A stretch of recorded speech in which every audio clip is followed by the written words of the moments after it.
मुकाबले में कौन है? तेजस्वी यादव 12 साल से राजनीति में हैं, 40 महीने मिनिस्टर रहे हैं, इतना अनुभव है उनके पास। आपके पास क्या है? 2 साल की यात्रा।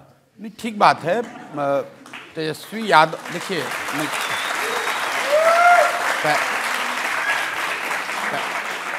पहली बात तो मैं आपको ये बता दूं कि हम लोग का मुकाबला कोई तेजस्वी यादव से है नहीं।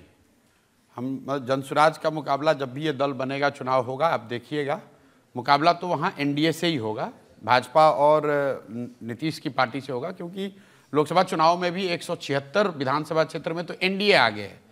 मतलब जो तेजस्वी यादव की, लालू जी की जो पार्टी है, इंडिया गठबंधन को तो 60 सीटों पर ही बढ़त थी, 176 पर एनडीए से थी। तो हम लोग अपने को मानते हैं कि हमारा मुकाबला एनडीए से होगा। जहाँ तक बात व्यक्तिगत तौर पे तेजस्वी यादव की है, तो चाहे उनका जो भी अनुभव हो, मेरे लिए तेजस्वी यादव की इतनी पहचान है कि ये लालू यादव के लड़के हैं, इसलिए वो आरजेडी के नेता हैं।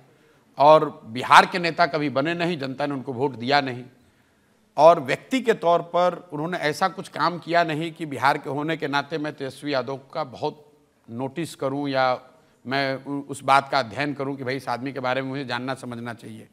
जो पढ़ाई लिखाई की है तो 9th। देखिए, आप कहाँ समझ रहे हैं?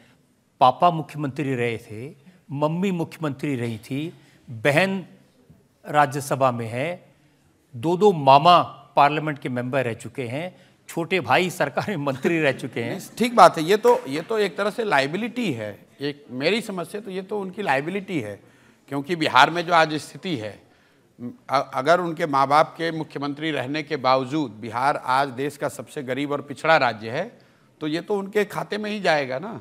उनके पक्ष की बात तो ये है नहीं। अगर उनके परिवार के 5-7 लोग राजनीति में हैं जिनका कोई क्वालिफिकेशन नहीं है, सिर्फ ये है कि वो लालू जी के लड़के हैं, तो ये तो उनके खिलाफ जा रहा है। बिहार में सिर्फ इनकी बात नहीं है। मैं एक आपको आंकड़ा दे रहा हूँ।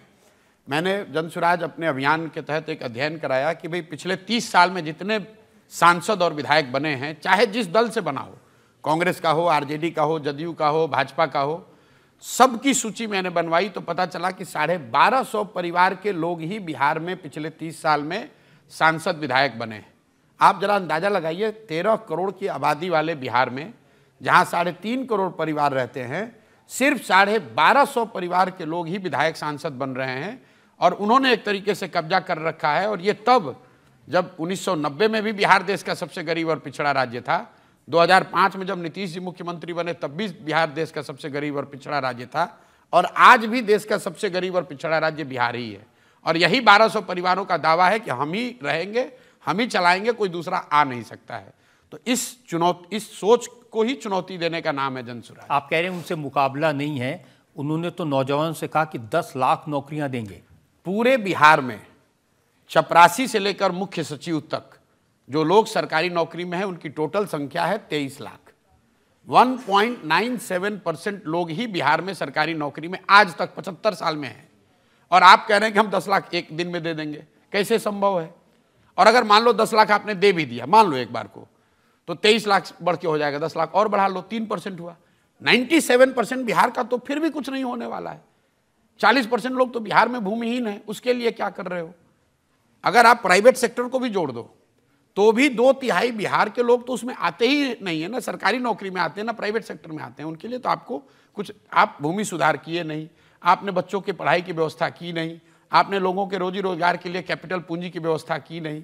तो ये सिर्फ सरकारी नौकरी दे देंगे और हम राजा हैं, 10 लोगों को नौकरी दे देंगे, उससे जनता वोट देती नहीं, तो बेवकूफ़ बनाने वाली बात है। आप बताइए, 75 साल में 23 लाख नौकरी, और ये कह रहे हैं हम 75 दिन में दे देंगे 10 लाख नौकरी। टोटल फर्जी बात करता है आदमी।